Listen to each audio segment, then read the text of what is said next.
clay na duku tiadem hana pisai na duku tiadem hana pisai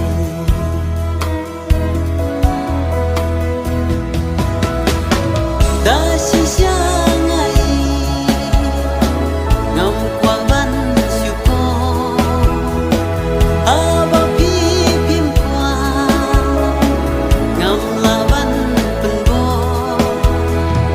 bara dei ma pi baya na pim qua pi koi ban krenga o pi dan kenma ya kito kisli por ba pi ong ba pi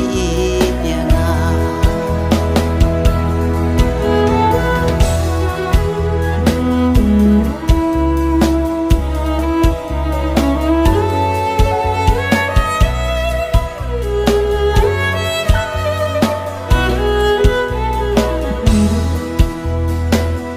ban ken mau ru pim